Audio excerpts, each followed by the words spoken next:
নমস্কাৰ, এটা নতুন ভিডিঅ'লৈ আপোনালোকক পুনৰবাৰ স্বাগতম জনাইছোঁ। আশা কৰোঁ আপোনালোক সকলো ভালে কুশলে আছে আৰু আপোনালোকৰ আশীৰ্বাদত মই বৰ্তমান সময়লৈকে ভালে কুশলে আছোঁ। আৰু আজিও মই আপোনালোকৰ কাৰণে এটা প্ৰশ্নৰ উত্তৰ লৈ আহিছোঁ, যিটো প্ৰশ্ন আপোনালোকে বিভিন্নজনে মোক মেছেজ যোগে হ'লেও ফোন যোগে হ'লেও সুধি আছে। এটা ডাঙৰ কনফিউজন আছে সেই প্ৰশ্নটোত, সেইকাৰণে মই আপোনালোকক উত্তৰটো দিম বুলি মই এই ভিডিঅ'টো তৈয়াৰ কৰিছোঁ।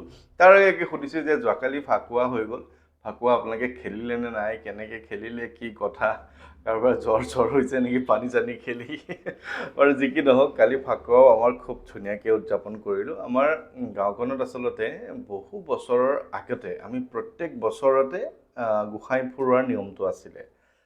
আমি সৰু থাকোঁতেই সেই নিয়মটো কিবা এটা গাঁৱৰ কিবা এটা কথাতে বস্তুটো ৰৈ গ'ল। প্ৰায় 20 বছৰ 20 বছৰ সেই গোসাঁই ফুৰোৱা নিয়মটো হোৱা নাছিলে।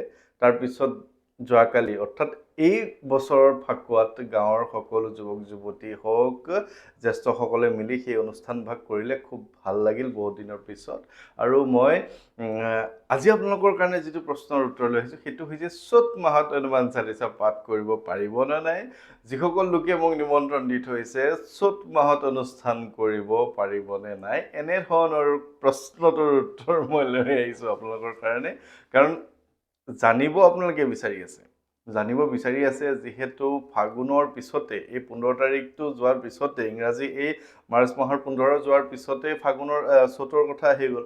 এতিয়া যেনেকৈ আমাৰ অসমীয়া নিয়ম নীতি মতে চ'ত মাহত ধৰ্মীয় কিছু নীতি নিয়ম বা আমাৰ কৰা নহয়, যদিও আজিকালি কৰিবলৈ লৈছে। চ'ত মাহত মই দেখিছোঁ আমাৰ দেউতাকো ভাগৱত পাঠৰ ব্যাখ্যাৰ কাৰণে কোনো লোকে নিমন্ত্ৰণ দি থৈ গৈছে। দেউতা ভাগৱত পাঠ ব্যাখ্যাবোৰ কৰে, দেউতা যিহেতু বৈষ্ণৱৰ আচাৰ্য, গতিকে দেউতাকো চ'ত মাহতে নিমন্ত্ৰণ দি থৈ গৈছে কোনো এজনে। আৰু ঠিক তেনেকৈ এতিয়া লাহে লাহে আমি যেতিয়া গোটেই কথাখিনি জানিবলৈ লৈছোঁ, আধ্যাত্মিকভাৱে আমি কিছুমান কথা জানিব লৈছোঁ, তেতিয়াৰ পৰা আমি ফাগুন চ'ত বুলি কথা নাই, ধৰ্মীয় অনুষ্ঠান আমি কৰিছোঁ। কিন্তু কিছুমান তাতো নীতি নিৰ্দেশনা থাকে, তাতো কিছু বাধ্যবাধকতা থাকে, যিবোৰ আচলতে আমি নকৰিলে ভাল। কিন্তু হনুমান চালিচা আৰু বজৰংগ বাহন হওক, আপোনালোকে নিজে ঘৰত পাঠ কৰিবনে নাই, বা আপোনালোকে যি মোক নিমন্ত্ৰণ কৰে বা অন্য এজন লোককো নিমন্ত্ৰণ কৰে, আপোনালোকে সেই অনুষ্ঠান ভাগ কৰিব পাৰিবনে নাই। যিহেতু চ'ত মাহৰ পিছতে আমাৰ অসমীয়াৰ পৰম্পৰা মতে বা অসমীয়াৰ নতুন বছৰ বহাগৰ পৰা আৰম্ভ হ'ব। যিকোনো নতুন বছৰ, ইংৰাজী নতুন বছৰে হওক বা অসমীয়া নতুন বছৰে হওক, বা প্ৰত্যেকৰে নিজৰ নিজৰ নতুন নতুন বছৰ আছে। আপোনালোকে চাবচোন যে অসমত যেনেকৈ বহাগ মাহটো নতুন বছৰ, ঠিক তেনেকৈ ভাৰতৰ এখন বা বেলেগ ৰাজ্যতো আপোনালোকে গম পাব যে তেওঁলোকৰ নতুন বছৰটো তেওঁলোকৰ নীতি নিয়ম, তেওঁলোকৰ সংস্কৃতি মতে বেলেগ, বা তেওঁলোকৰ এখন বেলেগ কেলেণ্ডাৰ থাকে। যেনেকৈ আমাৰ বহাগ মাহৰ পৰা শুভ দিনবোৰ চোৱা হয়, বহাগ জেঠ তেনেকৈ ধৰণে চোৱা হয়। আমাৰ অসমত আমাৰ নিয়ম মতে চ'ত মাহত, যিহেতু বছৰৰ একেবাৰে শেষ মাহটো হৈছে চ'ত, তাৰ পিছতে নতুন বছৰ আহিব, গতিকে চ'ত মাহত আমাৰ বিভিন্ন ধৰণৰ ধৰ্মীয় কথাও আছে, সেইবোৰ কথালৈ মই নাযাওঁ। কিন্তু চ'ত মাহত আমাৰ ধৰ্মীয় কিছু নীতি নিয়ম বা শুভ কৰ্ম ঘৰত আগৰ পৰাই নকৰে, তেনেকুৱা ধৰণৰ কিছু নীতি নিয়ম চলি আহিছে। কিন্তু সেই কথাটো একেবাৰে সম্পূৰ্ণৰূপেও কথাটো শুদ্ধ নহয় যে চ'ত মাহত আমি নকৰিমেই বা কৰিব নালাগে। চ'ত মাহত হনুমান চালিচা পাঠ কৰিব লাগে নে নালাগে। এতিয়া চ'ত মাহৰ কথাটো হৈছে, আপোনালোকে জানি আপোনালোকে সুখী হ'ব, আনন্দিত হ'ব, আপোনালোকে জানি বুজি খুব ভাল পাব যে হনুমান জয়ন্তী আহি আছে। হনুমান জয়ন্তী মানে, জয়ন্তী মানে হৈছে জন্ম দিৱস বা জন্মৰ তিথিটো বা জন্মৰ সময়খিনি। জয়ন্তী, হনুমান জয়ন্তী, হনুমানজীৰ জয়ন্তী বা হনুমান প্ৰভুৰ জন্মৰ দিন কেতিয়া আপোনালোকে জানেনে? চ'ত মাহৰ পূৰ্ণিমা দিনটোত হনুমান জয়ন্তী হিচাপে পালন কৰা হয়। হনুমান জয়ন্তী বছৰত 2টা দিনত পালন কৰা হয়।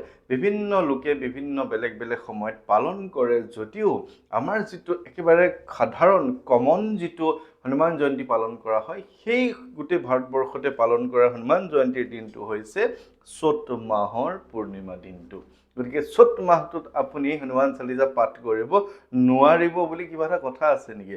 চ'ত মাহত গোটেই বছৰটোৰ ভিতৰত তেওঁৰ যিটো জন্মদিন, এই জন্মদিনটোতে সকলোতে, গোটেই ভাৰতবৰ্ষৰ লগতে য'ত হিন্দু ধৰ্মৰ লোক আছে, য'ত হনুমানজীৰ ভক্ত আছে, তেওঁলোকে হনুমান জয়ন্তী চ'ত মাহৰ পূৰ্ণিমা দিনটোত পালন কৰিব বা খুব উলহ মালহেৰে ধুমধামেৰে পালন কৰিব। ইতিমধ্যে বিভিন্ন ৰাজহুৱা স্থানৰ কাৰণে হনুমান জয়ন্তীত মই যাব পাৰিম নে নাই এনেধৰণে বিভিন্ন মোক প্ৰশ্ন কৰিছে সুধিছে গতিকে যদিও মই এতিয়ালৈকে চ'ত মাহৰ সেই পূৰ্ণিমাৰ দিনটোত অৰ্থাৎ হনুমান জয়ন্তীৰ দিনটোত এইবাৰ ক'লৈ যাম কি কথা এতিয়ালৈকে কোনো নিৰ্ধাৰিত কৰা নাই চাই লওঁ ক'ত কেনেকৈ ধৰণে যাওঁ যিহেতু মানুহ এজন সকলোৱে আপোনালোকে বিচাৰে গতিকে আৰু এটা কথা হ'ল যে চ'ত মাহত যি আপোনালোকে মোক এই মাৰ্চ মাহৰ নিমন্ত্ৰণ দিছে মাৰ্চ মাহৰ এই 15 তাৰিখৰ পিছৰ পৰা এপ্ৰিলৰ বহাগ মাহ নহালৈকে এই সময়খিনি চ'ত মাহৰ যিখিনি নিমন্ত্ৰণ এই নিমন্ত্ৰণখিনিও আপোনালোকে কোনো ধৰণৰ চিন্তা নকৰাকৈ বিনা দ্বিধাই কোনো সংকোচ নকৰাকৈ আপোনালোকে সেই অনুষ্ঠানখিনি কৰিব পাৰে নিজেও আপোনালোকৰ ঘৰত হনুমান চালিচা পাঠ কৰিব পাৰে যিহেতু চ'ত মাহটোৱেই হনুমানজীৰ কাৰণে এটা পবিত্ৰ মাহ তেখেতৰ জন্ম মাহ চ'ত মাহটোত আপোনালোকে ধুনীয়াকৈ পাঠ কৰিব পাৰে কোনো ধৰণৰ তাত কোনো সন্দেহ নাৰাখিব কোনো ধৰণৰ আপোনালোকে মনত এনেকুৱা চিন্তা নাৰাখিব যে চ'ত মাহত অনুষ্ঠান ভাগ কৰিম নে নাই চ'ত মাহত হনুমান মন্দিৰ যাম নে নাই চ'ত মাহত আপুনি হনুমান চালিচাখন ঘৰত পাঠ কৰিবনে মন্দিৰত পাঠ কৰিবনে বা আপোনালোকে যি মোক আপোনালোকে নিমন্ত্ৰণ কৰি ৰাখিছে চ'ত মাহত আহিলে বেয়া হ'ব নেকি নকৰিম নেকি এনেকুৱা ধৰণৰ প্ৰশ্নখিনি আচলতে মনলৈ নানাটোৱে ভাল কাৰণ চ'ত মাহটোত মোক কৈছে তেখেতৰ জন্মৰ মাহ চ'ত মাহৰ পূৰ্ণিমাৰ দিনটোতে হ'ব হনুমান জয়ন্তী 1 বা 2 1ৰ পৰা 2 তাৰিখলৈকে এপ্ৰিল মাহৰ হনুমান জয়ন্তীৰ শুভ সময় শুভ সময়ৰ যিখিনি হ'ব তাতে প্ৰায়বিলাক লোকে সমাজত আমাৰ এইবাৰ 2 এপ্ৰিল তাৰিখে হনুমান জয়ন্তী পালন কৰিব ইয়াক লৈ মই বিভিন্ন সময়ত বিতংকে ভিডিঅ' বনাম তথাপি আপোনালোকৰ এই প্ৰশ্নটো যিহেতু আহিছে যে আৰু কেইদিনমান পিছতে চ'ত মাহ সোমাব এতিয়া মোক নিমন্ত্ৰণবিলাক এনেকুৱা হৈছে যে মই লিখি ৰাখিছোঁ যে মই ক'লৈ যাম এটা মানুহ 20 তাৰিখৰ ভিতৰত বহুতে দিন ধৰি দিছে যে 20 তাৰিখৰ ভিতৰত আপুনি আহিবই লাগে কিছুমান লোকে 15 তাৰিখ 14 তাৰিখ ধৰি দিছে কিছুমান লোকে ধৰি দিছে এই মাহটোৰ ভিতৰতে যাব লাগে এতিয়া মানুহ মই এজন মই যাম কেনি কোনোবাটো যদি নিমন্ত্ৰণ আছে ডিব্ৰুগড়ত কোনোবাটো নিমন্ত্ৰণ থাকিব বঙাইগাঁৱত আৰু কোনোবাটো যদি গোৱালপাৰাত নিমন্ত্ৰণ আছে আকৌ মোৰ নিমন্ত্ৰণ আহিছে তিনিচুকীয়া ডুমডুমাৰ গতিকে মই মানুহজন এজন মই এমাহত খুব বেছি দীঘলীয়া যাত্ৰা 3টা বা 4টাহে কৰিব পাৰিম এতিয়ালৈকে এই মাহত আজি তাৰিখলৈকে 5 তাৰিখলৈকে মই নিমন্ত্ৰণ লোৱাই নাই বা নিমন্ত্ৰণত যাবলৈ আৰম্ভ কৰাই নাই মই আজি লিখি লৈছোঁ যে কাৰ কাৰ নিমন্ত্ৰণ আছে কোনে কোনে মানে নিমন্ত্ৰণ দি থৈছে কিন্তু এটা কথা মই আপোনালোকক কওঁ বেয়া নাপাব মই যে আপোনালোকক বাৰে প্ৰতি কৈ থাকোঁ যে মোক নিমন্ত্ৰণৰ নম্বৰটোত মেছেজ কৰক কিয় জানেনে যে নিমন্ত্ৰণৰ নম্বৰটো বিভিন্নজনে নিমন্ত্ৰণৰ উপৰিও বেলেগ বেলেগ মেছেজ কৰি দিয়ে যাৰ কাৰণে মই আপোনাৰ নম্বৰটো বিচাৰিবলৈ বহুত বিচাৰিব লাগে মানে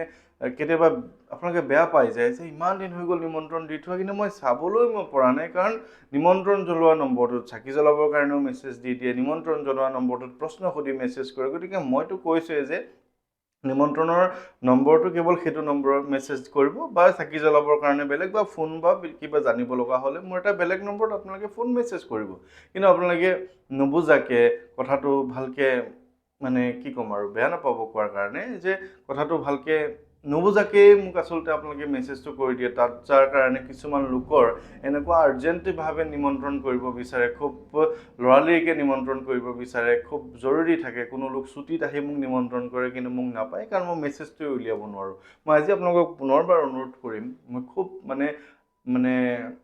মানে কাবৌ কৰি অনুৰোধ কৰিছোঁ যে কেৱল নিমন্ত্ৰণ থাকিলেহে 9085093104 এই নম্বৰটোত ওপৰত নিমন্ত্ৰণ বুলি লিখি ল'ব তাৰপিছত আপোনালোকে মেছেজ কৰিব বহু কেইজনে কি কৰে যে ফোনত কৰে মইতো কৈ দিওঁ যে হ'ব মই যাম কিন্তু মই পাহৰি যাওঁ গতিকে নিমন্ত্ৰণ দিবলৈ সেইটোৱে এটা উত্তম পদ্ধতি য'ত আপোনালোকৰ কামখিনি সোনকালে হয় এতিয়া লিখি লোৱা মতে এই মাৰ্চ মাহত প্ৰায় 25জন লোকৰ নিমন্ত্ৰণ মই লিখিছোঁ কিন্তু 25জন লোকৰ নিমন্ত্ৰণ মই ল'ব পাৰিম জানো খুব বেছি 6জন 7জনৰহে নিমন্ত্ৰণ ল'ব পাৰিম গতিকে তেনেধৰণে আপোনালোকে যদি ভাবিছে যে নিমন্ত্ৰণ দি থৈছিলোঁ মই পাহৰিছোঁ বা মোৰ মেছেজটো তেখেতে চোৱা নাই গতিকে আপোনালোকে 9085093104 নম্বৰটোত মেছেজ কৰক আৰু আপোনালোকে যদি কিবা জানিব লগা থাকে 7086990104 ফোন নম্বৰত মেছেজ কৰিব। চাকি জ্বলাবৰ কাৰণে 9476989124 নম্বৰটোত মেছেজ কৰিব। কিন্তু নিমন্ত্ৰণৰ নম্বৰটোত অনুৰোধ কৰি অন্য মেছেজ নিদিব, মই একেবাৰে মিলাব নোৱাৰা হৈ যাওঁ। বহুজনৰ মানে কথাখিনি পিছুৱাই গৈ থাকে। বাৰু যি কি নহওক, আপোনালোকক মই জনাবলৈ চেষ্টা কৰিলোঁ যে চ'ত মাহত কোনো ধৰণৰ আপোনালোকে মনত সন্দেহ নৰখাকে, সংকোচ নকৰাকে আপোনালোকে হনুমান চালিচা ঘৰত পাঠ কৰক, ইচ্ছা কৰিলে তেখেতক স্থাপন কৰি লওক, বা আপোনালোকে মন্দিৰত গৈ পাঠ কৰক, নতুবা আপোনালোকে যি মন্দিৰত যাম বুলি ভাবিছে, চ'ত মাহত নোৱাৰিম বুলি যে ভাবি আছে, সেই কথাটো আপোনালোকে মনৰ পৰা এৰি দিয়ক। চ'ত মাহৰ পূৰ্ণিমাৰ দিনটোত হনুমান জয়ন্তী আহি আছে, তাৰ ওপৰত বিভিন্ন ভিডিঅ' মই লাহে লাহে বনাই আপোনালোকক কিছু নিয়ম নীতি দি থাকিম, কিছু জানিব লগা কথা শিকাই থাকিম, আপোনালোকে শিকি থাকিব, বা তেনেধৰণে আপোনালোকে অনুষ্ঠানবিলাক কৰিব। আৰু যি নিমন্ত্ৰণ আছে সেই নিমন্ত্ৰণবোৰো মই চ'ত মাহত ধুনীয়াকৈ ল'ম। তাৰপিছতে আকৌ বহাগ মাহৰ নিমন্ত্ৰণ মোৰ মাৰ্চহে আহিছে, জানুৱাৰী মাহতেই বহাগ মাহৰ নিমন্ত্ৰণখিনি লৈ থোৱা আছে। গতিকে বেয়া নাপাব, তেনেধৰণে মিলাব লাগিব। গতিকে সকলোৰে মই কুশল মংগল কামনা কৰিছোঁ। আপোনালোক সকলো ভালে কুশলে থাকক, ভগৱন্তই আপোনালোকক কৃপা কৰক, হনুমানজীৰ চৰণত আহক, হনুমান চালিচা পাঠ কৰক, বেছি বিপদ হ'লে বজৰংগ বাণখন পাঠ কৰক, একো অসুবিধা নাই। আপোনালোক সকলোৰে মই কুশল মংগল কামনা কৰি আজিৰ এই ভিডিঅ'টো সামৰণি কৰিছোঁ। ভালে থাকিব। জয় শ্ৰী ৰাম।